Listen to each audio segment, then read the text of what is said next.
ꯃꯇꯝ ꯑꯃꯒꯤ ꯋꯥꯔꯤꯅꯤ ꯃꯇꯝ ꯑꯗꯨꯒꯤ ꯈꯨꯟ ꯑꯃꯗꯅꯤ ꯈꯨꯟ ꯑꯗꯨꯗ ꯃꯁꯛ ꯃꯇꯧ ꯌꯥꯝꯅ ꯐꯖꯕꯤ ꯃꯧ ꯅꯍꯥ ꯑꯃ ꯂꯩꯔꯝꯃꯤ ꯃꯧ ꯑꯗꯨꯒꯤ ꯃꯃꯤꯡ ꯑꯁꯤꯅ ꯁꯛꯍꯦꯟꯕꯤ ꯍꯥꯏꯅ ꯀꯧꯔꯝꯃꯤ ꯁꯛꯍꯦꯟꯕꯤ ꯑꯃꯗꯤ ꯇꯣꯃꯥꯜ ꯃꯈꯣꯏ ꯑꯅꯤꯁꯦ ꯌꯨꯝꯕꯥꯟꯕꯒꯤ ꯂꯝꯕꯤꯗ ꯈꯣꯡꯗꯥꯗꯨꯅ ꯂꯩꯔꯛꯄ ꯆꯍꯤ ꯑꯃ ꯍꯥꯏꯔꯛꯂꯦ ꯑꯗꯨꯕꯨ ꯍꯧꯖꯤꯛ ꯐꯥꯎꯕ ꯃꯃꯤꯠꯇ ꯃꯆꯥ ꯎꯕꯁꯨ ꯉꯝꯂꯝꯗꯦ ꯃꯆꯥꯒ ꯃꯃꯧꯒꯤ ꯃꯃꯤꯠꯇ ꯃꯆꯥ ꯑꯃ ꯐꯥꯎꯕ ꯎꯡꯄ ꯉꯝꯗꯅ ꯂꯩꯕ ꯑꯗꯨꯗ ꯃꯃꯥ ꯑꯣꯏꯔꯤꯕꯤ ꯊꯥꯔꯤꯛꯇꯤ ꯌꯥꯝꯅ ꯅꯨꯡꯉꯥꯏꯖꯔꯝꯗꯦ ꯄꯥꯈꯠꯄꯁꯨ ꯄꯣꯛꯂꯝꯃꯤ ꯑꯗꯨꯕꯨ ꯁꯛꯍꯦꯟꯕꯤ ꯑꯃꯗꯤ ꯃꯥꯒꯤ ꯃꯃꯤꯠꯇ ꯃꯆꯥ ꯑꯃꯠꯇ ꯎꯗ꯭ꯔꯦ ꯍꯥꯏꯅ ꯃꯥꯒꯤ ꯋꯥꯈꯜꯗ ꯀꯔꯤꯁꯨ ꯑꯋꯥꯕꯒꯤ ꯃꯃꯤ ꯑꯃꯠꯇ ꯇꯥꯔꯝꯗꯦ ꯃꯗꯨꯒꯤ ꯃꯍꯨꯠꯇ ꯁꯛꯍꯦꯟꯕꯤ ꯃꯥꯗꯤ ꯑꯗꯨꯝ ꯃꯀꯤ ꯁꯦꯝꯗꯨꯅ ꯂꯩꯔꯝꯃꯤ ꯃꯇꯝ ꯄꯨꯝꯕꯗ ꯃꯥ ꯃꯁꯥꯒꯤ ꯐꯖꯕ ꯃꯁꯛ ꯑꯗꯨꯕꯨ ꯍꯦꯟꯅ ꯐꯖꯅꯕ ꯍꯥꯏꯅ ꯍꯣꯠꯅꯗꯨꯅꯇ ꯂꯩꯔꯝꯃꯤ ꯋꯥꯈꯜ ꯀꯠꯇꯨꯁꯨꯅꯦ ꯃꯑꯣꯟ ꯅꯨꯡꯉꯥꯏꯅ ꯈꯟꯗꯨꯅꯇ ꯂꯩꯊꯣꯛꯏ ꯅꯣꯡꯃ ꯅꯨꯡꯊꯤꯜ ꯑꯃꯒꯤ ꯅꯨꯃꯤꯠꯅꯤ ꯁꯛꯍꯦꯟꯕꯤꯗꯣ ꯃꯪꯒꯣꯜꯗ ꯍꯦꯟꯁꯥꯡ ꯃꯜꯂꯤ ꯍꯪꯒꯥꯝ ꯈꯔ ꯄꯨꯊꯣꯛꯂꯒ ꯍꯪꯒꯥꯝꯁꯤꯡꯁꯦ ꯈꯔ ꯑꯃꯨꯛ ꯇꯃꯟꯊꯣꯛꯀꯦ ꯍꯣꯔꯦꯟ ꯅꯨꯃꯤꯗꯥꯡꯒꯤ ꯍꯦꯟꯁꯥꯡ ꯑꯣꯏꯅꯕ ꯊꯥꯎ ꯉꯧꯔꯒ ꯍꯥꯎꯅ ꯊꯣꯡꯒꯦ ꯁꯛꯍꯦꯟꯕꯤꯗꯣ ꯋꯥꯈꯜ ꯅꯨꯡꯉꯥꯏꯖꯅ ꯍꯪꯒꯥꯝ ꯑꯗꯨ ꯃꯟꯗꯨꯅ ꯂꯩꯔꯤ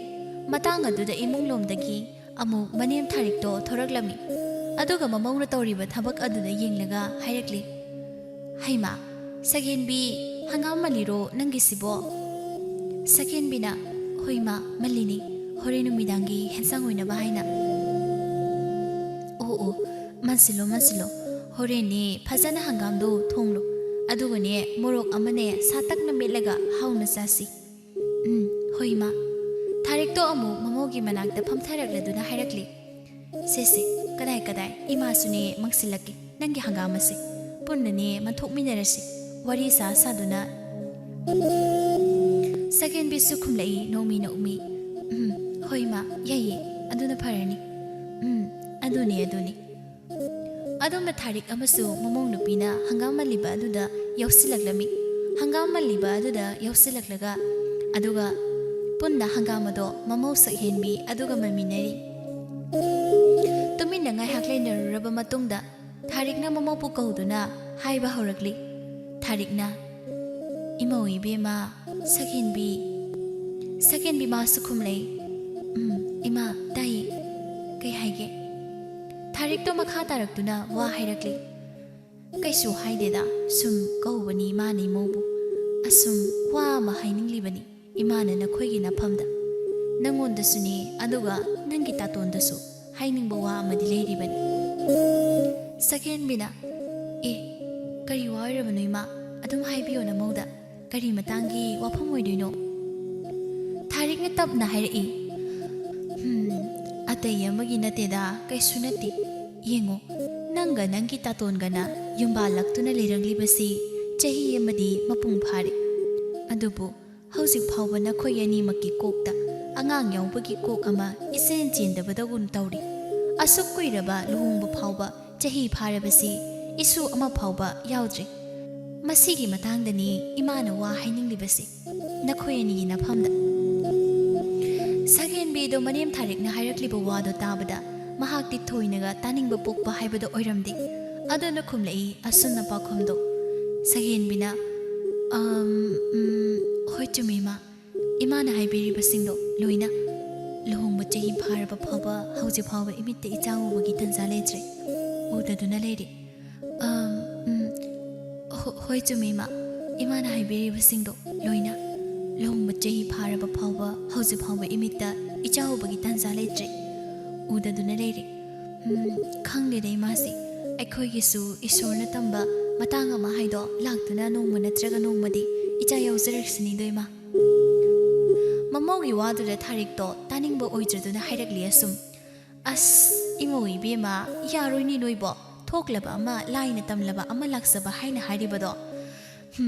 ꯅꯈꯣꯏ ꯑꯅꯤꯅ ꯁꯥꯒꯩ ꯑꯁꯤꯒꯤ ꯆꯗꯥꯅꯧꯗ ꯂꯦꯞꯍꯧꯗꯨꯅ ꯁꯟꯗꯣꯛꯀꯗꯧꯔꯤꯕꯅꯤ ꯑꯗꯨꯒ ꯅꯣꯏꯅ ꯂꯥꯏꯅ ꯇꯝꯕ ꯍꯥꯏꯔꯤꯕꯗꯨꯕꯨ ꯃꯗꯨꯕꯨ ꯌꯥꯔꯤꯕ꯭ꯔꯣ ꯑꯁ ꯈꯪꯗ꯭ꯔꯦꯗ ꯑꯩꯁꯨ ꯏꯃꯥꯗꯨꯗꯤ ꯒ꯭ꯌꯥꯟꯒ ꯑꯝꯇ ꯇꯥꯗ꯭ꯔꯦ ꯑꯣꯏꯕ ꯏꯃꯧ ꯏꯕꯦꯝꯃ ꯅꯠꯇꯦ ꯅꯪꯒ ꯅꯪꯒꯤ ꯇꯥꯇꯣꯟꯒꯁꯤꯕꯨ ꯑꯆꯦꯠꯄ ꯃꯔꯤꯒ ꯑꯃꯠꯇ ꯊꯝꯗꯤꯕ꯭ꯔꯣ ꯇꯧꯔꯤꯁꯤꯕꯣ ꯃꯁꯤꯅ ꯃꯔꯝ ꯑꯣꯏꯗꯨꯅ ꯇꯧꯔꯤꯕ꯭ꯔꯣ ꯄꯨꯝꯅꯃꯛꯁꯦ ꯁꯛꯍꯦꯟꯕꯤꯗ ꯈꯨꯝꯂꯛꯏ ꯁꯠ ꯃꯅꯦꯝ ꯊꯥꯔꯤꯛꯀꯤ ꯋꯥꯗꯨꯗ ꯍꯧꯖꯤꯛ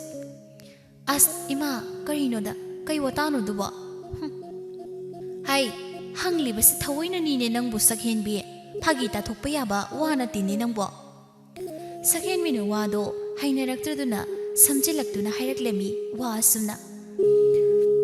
hoi sima madugi wado kona ngangnaba haina tawrasi hauzi kidamakta hainadrasu yarima yambasu yamtre hangam singse ai sana loina manjarake yarnima ima yawraklanu potharaga oina lebiroima mamaugi wahaiduda khangli wa thaidokle haiba tharikna adubu tharik masu makhata na wangang niludre nganglaga wamanglaga tokleni haibasi khangbagi tapna hagolakli hangam malamba dudagi phare adudini imoi bema nangna do manja horoko hangam singse dudi hoi ma tharik to hagotkhre mamaugi manaktagi aduga madugi matungda mahak thongalomda chattuna thokkhre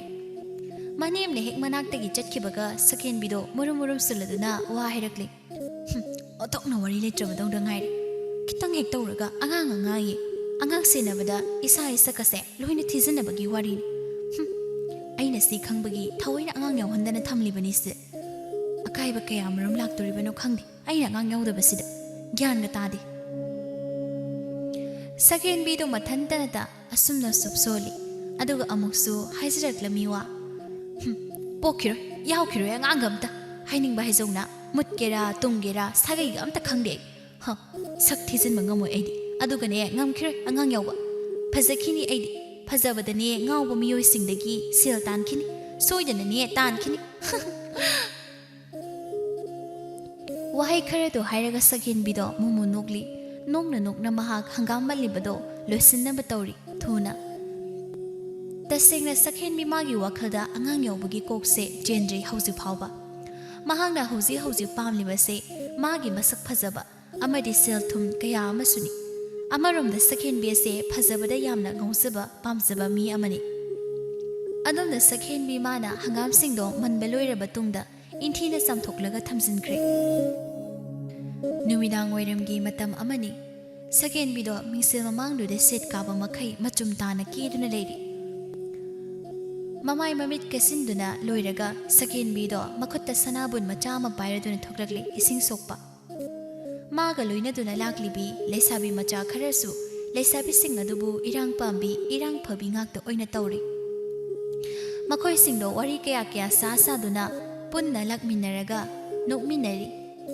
leisabi amina sakhenbida yengduna hairakli sakhenbibu thagatpa wahai oina inama sakhenbi inama nangse onthokna phati yam phajaibo leisabi oirikanda nupanaga yam tanaramdobo mali tanarakprinama sakhenbi masu pungthokpa chawthokpa angmaga loinana khumlai nokmi dawraga karino adugibu karinoba yengo nanama ise nupa manganani munaribase adugane mayam munabaduda nakhoi lekai kaka tomara sinne ngamlaga puraibani aibune puraga laklibani ne noibo angangsa aima asingiro haisinama mani asingbagini o adodi ekai kaka tomase nupani phajana thokpajani ne ko wahai do hairaga mayam do pulap hekta wawa langdu nokmine noklibadu loiraga nupi lesabi amana mu hairakli inama haujikan dini ko nupa mara leibina natrabadi yum panbase nungaite haine chumro masibu inama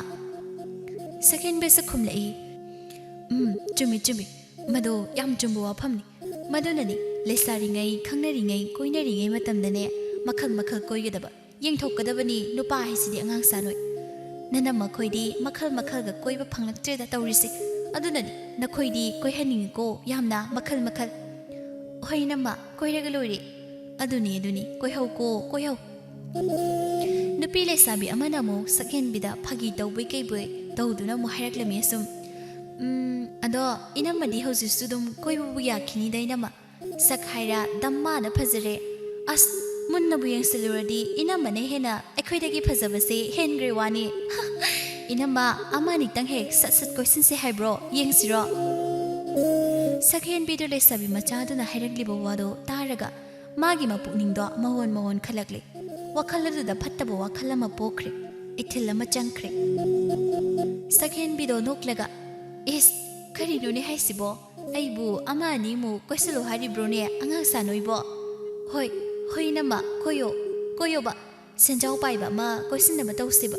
ꯏꯅꯝꯃꯅ ꯄꯩꯁꯥ ꯈꯔ ꯂꯧꯊꯣꯔꯛꯑꯣ ꯅꯨꯄꯥꯗꯨꯗꯒꯤ ꯑꯗꯨꯒ ꯑꯩꯈꯣꯏ ꯃꯌꯥꯝ ꯍꯦꯛꯇ ꯀꯩꯅꯣ ꯈꯔ ꯆꯥꯁꯤꯕ ꯁꯛꯍꯦꯟꯕꯤꯅ ꯑꯁ ꯀꯩꯅꯣꯅꯦ ꯍꯥꯏꯁꯤꯕꯣ ꯃꯗꯨꯕꯨ ꯌꯥꯗꯣꯔꯤꯕ꯭ꯔꯣ ꯅꯠꯇꯦ ꯅꯨꯄꯥꯕꯨ ꯂꯩꯕ꯭ꯔꯣꯅꯤ ꯅꯣꯏꯕꯣ ꯍꯣ ꯂꯩꯌꯦ ꯏꯅꯝꯃ ꯂꯩꯌꯦ ꯁꯦꯟꯖꯥꯎ ꯄꯥꯏꯕ ꯅꯨꯄꯥ ꯑꯃ ꯂꯩꯌꯦ ꯈꯨꯟꯁꯤꯗ ꯅꯨꯄꯤꯁꯨꯅꯦ ꯁꯤꯈ꯭ꯔꯕ ꯑꯃ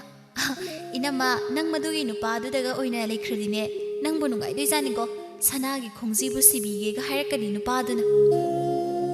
ꯁꯛꯍꯦꯟꯕꯤ ꯑꯗꯨ ꯂꯩꯁꯥꯕꯤ ꯅꯨꯄꯤ ꯃꯆꯥꯁꯤꯡ ꯑꯗꯨꯅ ꯍꯥꯏꯔꯛꯂꯤꯕ ꯋꯥꯗꯨꯗ ꯃꯃꯤꯠ ꯃꯅꯥ ꯄꯨꯝꯕ ꯊꯛꯀꯠꯈ꯭ꯔꯦ ꯍꯥꯏꯔꯛꯏ ꯃꯥꯁꯨ ꯍꯩꯃ ꯀꯩꯅꯣ ꯍꯥꯏꯁꯤꯕꯣ ꯑꯁꯦꯡꯕꯒꯤꯔꯣ ꯃꯗꯨꯕꯣ ꯑꯁꯦꯡꯀꯤꯔꯣ ꯑꯉꯥꯡꯁꯥ ꯇꯁꯦꯡꯅ ꯁꯦꯟꯖꯥꯎ ꯄꯥꯏꯕ ꯅꯨꯄꯥꯕꯨ ꯂꯩꯕ꯭ꯔꯃꯤ ꯍꯣꯏ ꯂꯩꯌꯦ ꯍꯥꯏꯕ ꯏꯅꯝꯃ ꯅꯪꯕꯣ ꯂꯩꯌꯦꯕ ꯃꯁꯛ ꯃꯇꯧꯗ ꯅꯠꯇꯅ ꯃꯔꯜ ꯃꯊꯨꯝꯗ ꯌꯥꯝꯅ ꯐꯖꯕ ꯅꯨꯄꯥ ꯑꯃꯁꯨ ꯂꯩ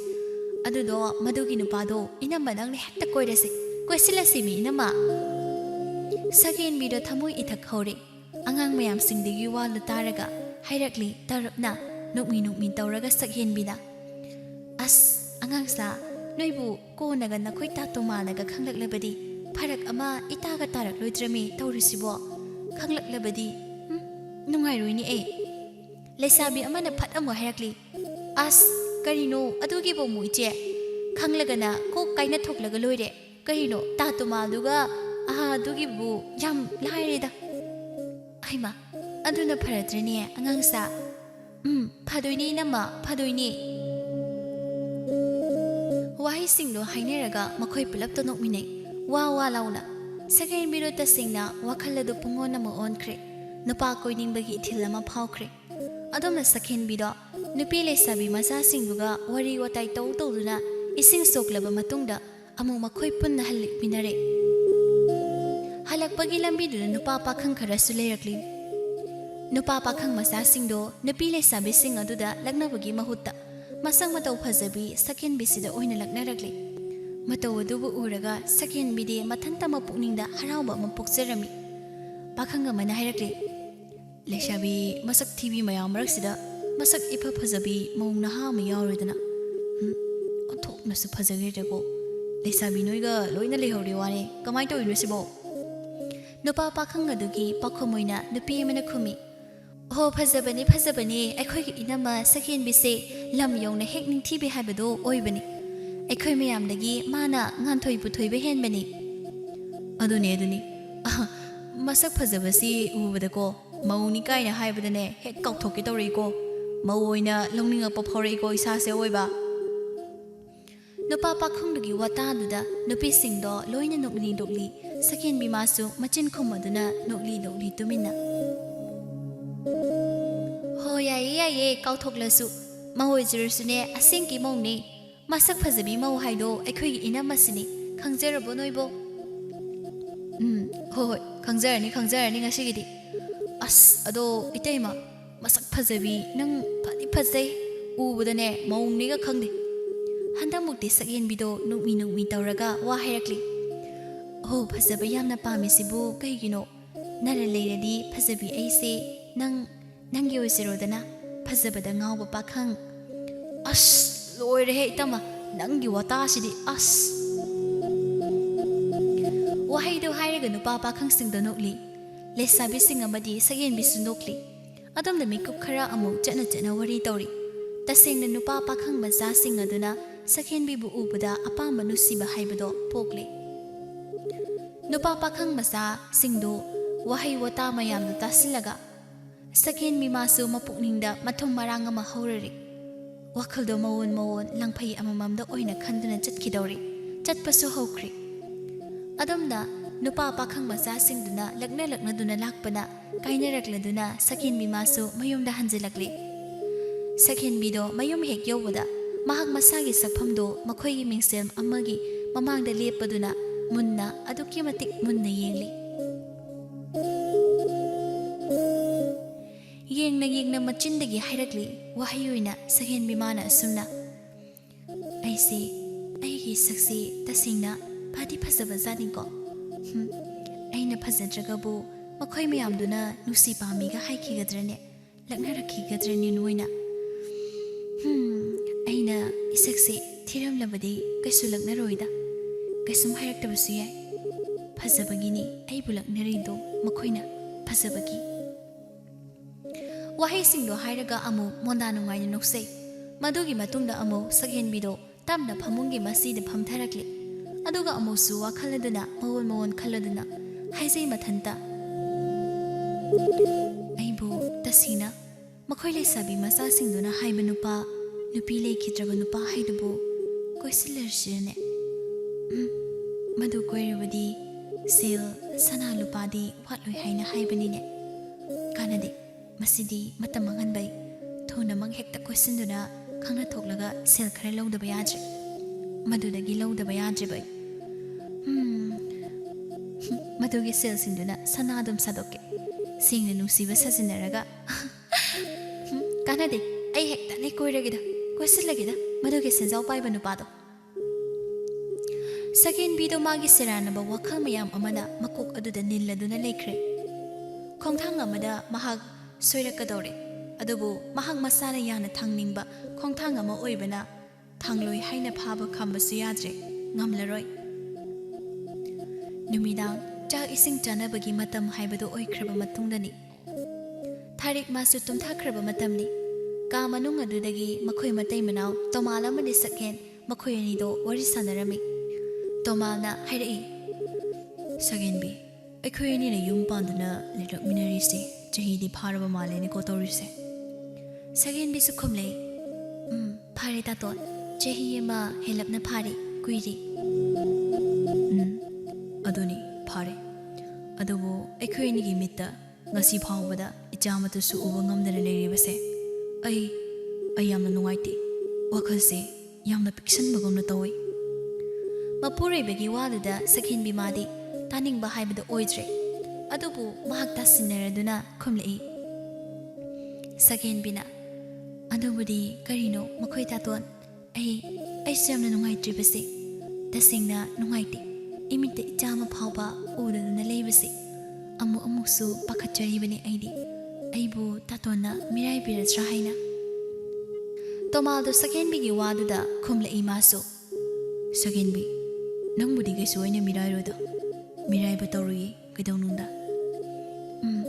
adubu tato naina sum pakhatjabagi wanida ataigi nati ado Sakhenbi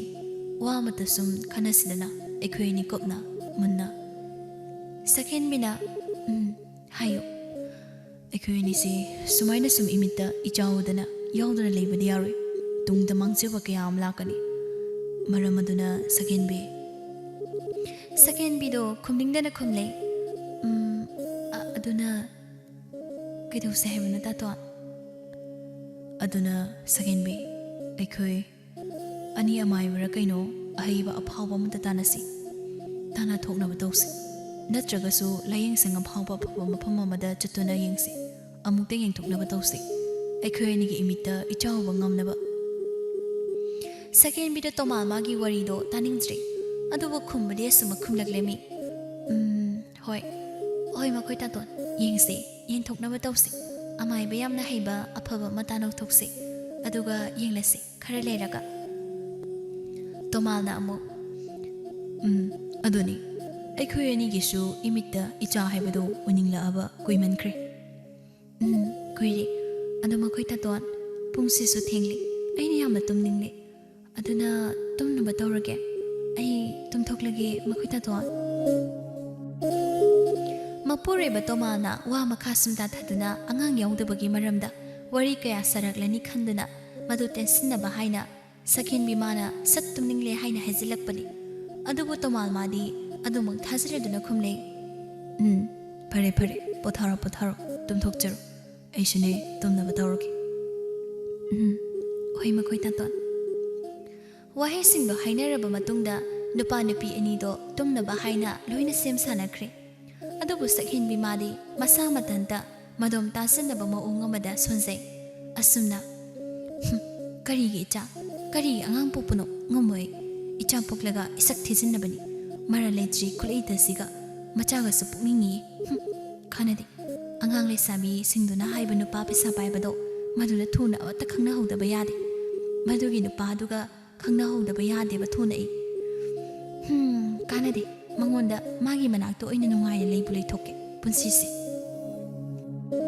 ꯁꯛꯍꯦꯟꯕꯤꯗꯨ ꯃꯊꯟꯇ ꯋꯥꯍꯩꯁꯤꯡꯗꯨ ꯁꯣꯟꯖꯔꯕ ꯃꯇꯨꯡꯗ ꯃꯍꯥꯛꯁꯨ ꯇꯨꯝꯅꯕ ꯍꯥꯏꯅ ꯊꯦꯝꯖꯤꯟꯈ꯭ꯔꯦ ꯅꯨꯃꯤꯠ ꯈꯔꯅꯤ ꯍꯧꯖꯤꯟꯈ꯭ꯔꯦ ꯁꯛꯍꯦꯟꯕꯤꯗꯣ ꯃꯥꯒꯤ ꯑꯍꯦꯟꯕ ꯄꯥꯝꯕꯒꯤ ꯋꯥꯈꯜ ꯑꯗꯨꯅ ꯍꯦꯟꯃꯟꯈꯤꯕ ꯑꯣꯏꯕꯅ ꯃꯍꯥꯛ ꯂꯩꯁꯥꯕꯤ ꯅꯨꯄꯤ ꯃꯆꯥꯁꯤꯡꯗꯨꯅ ꯍꯥꯏꯅꯕ ꯅꯨꯄꯥ ꯑꯗꯨꯒ ꯈꯪꯅꯈ꯭ꯔꯦ ꯍꯥꯏꯅ ꯆꯞ ꯌꯨꯡꯅ ꯋꯥꯈꯜ ꯑꯗꯨꯗ ꯈꯟꯈ꯭ꯔꯦ ꯉꯁꯤꯒꯤ ꯅꯨꯃꯤꯠ ꯑꯁꯦ ꯁꯛꯍꯦꯟꯕꯤ ꯃꯥꯒ ꯅꯨꯄꯥ ꯑꯗꯨꯒ ꯎꯅꯅꯕ ꯍꯥꯏꯅ ꯂꯩꯁꯥꯕꯤ ꯃꯆꯥꯁꯤꯡꯗꯨꯅ ꯁꯤꯜꯂꯝꯃꯤ ꯃꯈꯣꯏ ꯄꯨꯂꯞꯅ ꯏꯁꯤꯡ ꯁꯣꯛꯄ ꯊꯣꯔꯛꯄꯗ ꯎꯅꯅꯕ ꯍꯥꯏꯅ ꯁꯤꯟꯈ꯭ꯔꯦ ꯍꯥꯏꯕꯒ ꯇꯧꯕꯒ ꯏꯁꯤꯡ ꯁꯣꯛꯄ ꯂꯥꯛꯄꯗꯁꯨ ꯎꯅꯁꯨ ꯎꯅꯒꯗꯧꯔꯦ ꯉꯥꯏꯗꯨꯅ ꯂꯩꯔꯝꯂꯦ ꯅꯨꯄꯥ ꯁꯦꯟꯖꯥꯎ ꯄꯥꯏꯕ ꯑꯗꯨꯅ ꯃꯗꯨ ꯎꯕꯗ ꯂꯩꯁꯥꯕꯤ ꯅꯨꯄꯤ ꯑꯃꯅ ꯁꯛꯍꯦꯟꯕꯤ ꯃꯉꯣꯟꯗ ꯑꯣꯟꯁꯤꯟꯗꯨꯅ ꯂꯣꯟꯅ ꯆꯤꯔꯣꯟ ꯇꯧꯔꯝꯃꯤ ꯇꯨ ꯑꯁꯤꯗ ꯂꯩꯔꯤꯗꯨ ꯏꯅꯝꯃ ꯑꯩꯈꯣꯏꯅ ꯍꯥꯏꯕ ꯅꯨꯄꯥꯗꯣ ꯌꯦꯡꯉꯣ ꯃꯁꯛ ꯑꯁꯦ ꯈꯨꯐꯖ ꯑꯃ ꯇꯧꯕꯅꯤ ꯑꯗꯣ ꯏꯅꯝꯃ ꯅꯪ ꯌꯥꯔꯦ ꯍꯥꯏꯅ ꯍꯥꯏꯔꯝꯃꯨꯀꯣ ꯃꯉꯣꯟꯗ ꯍꯥꯟꯅꯒ ꯋꯥꯔꯤ ꯄꯨꯝꯕ ꯂꯣꯏꯅ ꯁꯥꯔꯝꯃꯕꯅꯤ ꯏꯅꯝꯃꯅ ꯌꯥꯔꯦ ꯍꯥꯏꯅ ꯇꯪꯈꯛ ꯍꯥꯏꯔꯝꯃꯨ ꯏꯅꯝꯃ ꯁꯛꯍꯦꯟꯕꯤ ꯃꯥꯁꯨ ꯅꯣꯛꯂꯗꯨꯅ ꯈꯨꯝꯂꯛꯏ ꯍꯣꯏ ꯌꯦꯡꯒꯦ ꯃꯧ ꯑꯁ ꯏꯅꯝꯃ ꯃꯑꯣꯡ ꯌꯦꯡꯕ ꯅꯠꯇꯦꯕ ꯀꯣ ꯀꯌꯥ ꯊꯣꯛꯂꯝꯃꯨ ꯑꯁ ꯍꯣꯏꯁꯦ ꯍꯣꯏ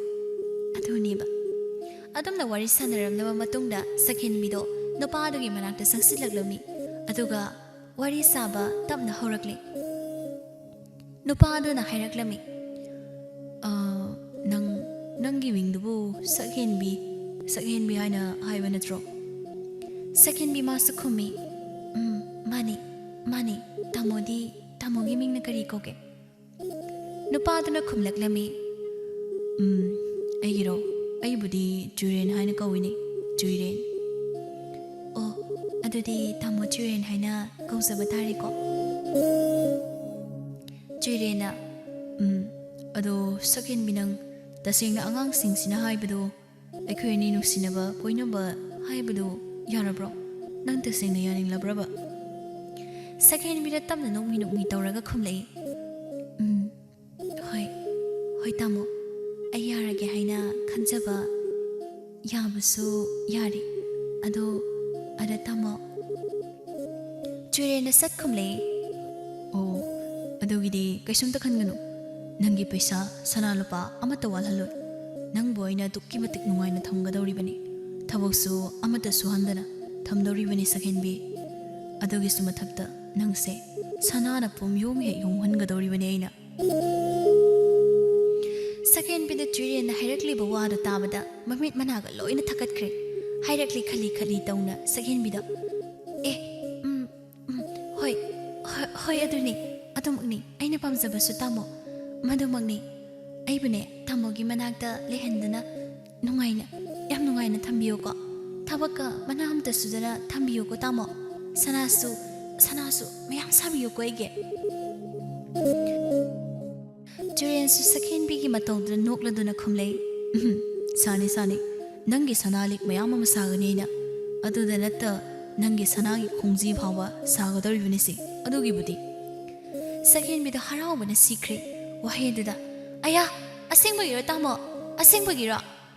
ꯍꯣꯏ ꯃꯥꯅꯤ ꯑꯁꯦꯡꯕꯒꯤ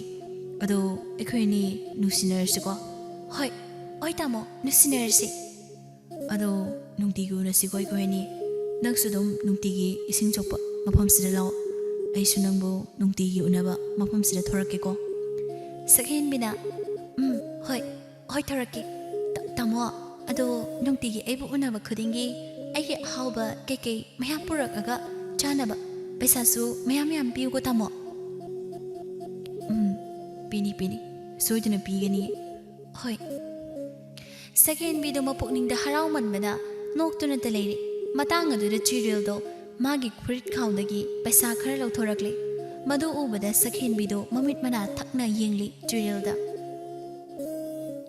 ꯆꯨꯔꯦꯜ ꯄꯩꯁꯥꯁꯤꯡꯗꯣ ꯁꯛꯍꯦꯟꯕꯤꯗ ꯄꯤꯔꯛꯂꯗꯨꯅ ꯍꯥꯏꯔꯛꯂꯤ ꯁꯤꯒꯤ ꯄꯩꯁꯥꯁꯤꯡꯁꯤꯅ ꯉꯁꯤꯒꯤ ꯑꯣꯏꯗꯣꯏꯔꯣ ꯑꯗꯨꯒ ꯑꯉꯥꯡꯁꯤꯡꯁꯤꯒ ꯀꯔꯤꯅꯣ ꯑꯃ ꯇꯧꯗꯨꯅ ꯑꯍꯧꯕ ꯑꯃ ꯆꯠꯊꯣꯛꯃꯤꯟꯅꯔꯨꯔꯣ ꯄꯨꯟꯅ ꯅꯈꯣꯏ ꯁꯛꯍꯦꯟꯕꯤꯗ ꯄꯩꯁꯥꯗꯣ ꯂꯧꯁꯤꯜꯂꯗꯨꯅ ꯈꯨꯝꯂꯛꯏ ꯅꯣꯛꯃꯤ hoi tamo ado ngasi gi changlage ko thenglabani ba tamo na piri basel sina kai kai na su leraga charo ki Jurel su khumlaklami phare phare charo chathoglu chalo chalo hoi tamo hoi adudi chalage ko Sakhenbi do senjang pai ba Jurel gi wari sama loiraga matungda mahak lesabi singdugi manakta mok laklari aduga mahakna hauji Jurel ga sarakba wari singdo loina lesabi singdugi mafamna tamleri lesabi mana hairakli adudi kanadi nama isingse phapat chukchelursi adugane singjudo chathoklurusi khimya nok yam hauna Sakhenbina chawrusi janarusi hektane equipalapta hoi adumna lesabi singduga Sakhenbi gado pukri adudagi ising chokpa karakli aduga khungi singju yonbi ini adugi asuba singju singdo pulap leiraga makhoi mayam singdu loina chathokminakhre adumna adum numit adudagi hauraga Jurel maga Sakhenbi maga khangnarami nusinaba haimadu oirami adubu Sakhenbi mana tawriba thabak singado aronba thabakni haibadi magi mapureba tomala madi manem thari makhoi ni bu khanghandana tawba thabakni khanglabasu khanghalamde Sakhenbi mana nupa atopa ma koiribado khangande hata ma hausinkhre Sakhenbi amadi Jurel makhoi anisu adum nusinarami nupa sopa Sakhenbi maumana Jurel dagi paisa kaya sana kaya lothoklami Sakhenbi mana tawriba maong matawda tomal masu magi masal jingnabadi khazik poklami adobo tasingna khangbamakti haiba oidumadi oiramdi Sakhenbi mana paisa kaya ama sana kaya ama pusalakpa duda tomalna wahang tawrubasu mapamdagi pirakpani marup yawbagini aduga amuksu khulakpani haina he hairami tomaldo magi nupina hairiba waduda thazab ngamdrabasu mahak wa ahenbadi hairamdi adum matawado yengduna leithui adubu tomal masu magi mapuktadi nongmadi soidana khangniko haina singlaga khanduna lerami Sakhenbi madi magi mapureba tomalna karisu khangdrabani khanglaroi haiba matada mahakti adum senjang paiba Jurel maga nushinarami nusinaduna da lerami koinarami adu ngasisu hanagum Sakhenbi do Jurel ga unarami ising sokpa lakpada Sakhena hairakli Jurel na onsilaga tamo puraklabra aina haikiba sana haibaduba Jurel su sana ama Sakhenbi de pirakladuna hairakli do sida leire Sakhenbi nangna haiba nangna pamsaba sana haibado se silau salo Sakhenbi Sakhenbi do yam harauna sana do lausili aduga Jurel da yinglaga nungmi hairakli tamo nangse yam nusi khunungsi matawi boidi ado Sakhenbi nangbu karam tanda ekhoida lese haibano ai nangse inakta lehaningebo lengdana thamningli inakta Sakhenbi su khumlaklami ho dogi bu kaino matam lakani se marup numituga ado imani unarasi aduda aise tamogi yumda pubiro puzaro aise isana yari yazare loina Jurel su harauna khumlakli ha asingbagiro haisuba Sakhenbi mani asingbagini mitamu nangba adudi marupto soyunuko soynarusibo hoi tamo ado ngasigi di mo ai changlage ko changnaba tawrage changjaro hoi tamo Sakhenbi de Jurel magi manaktagi thorakli aduga lesabi macha singduga mo ising soklaga mayumlomna hanminarakli Sakhenbi mana lesabi singduna Jurel na pirakpa sanado uttuna wa kaya hairi phajabra haina hangli mayamadu suloina phajai hainarakli madu tada Sakhenbi di haraubana loizarami adubu lesabi mayam maraktudagi amana sanadubu waige haina hairaklami adubu Sakhenbina yamna sauna thina chiraklami is karigi wahande baide chal ada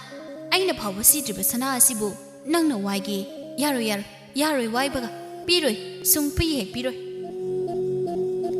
lesabi nupiduna sana waige haibada Sakhenbina sungya yaramde madu yadraba adudadi lesabi do sauningbana lori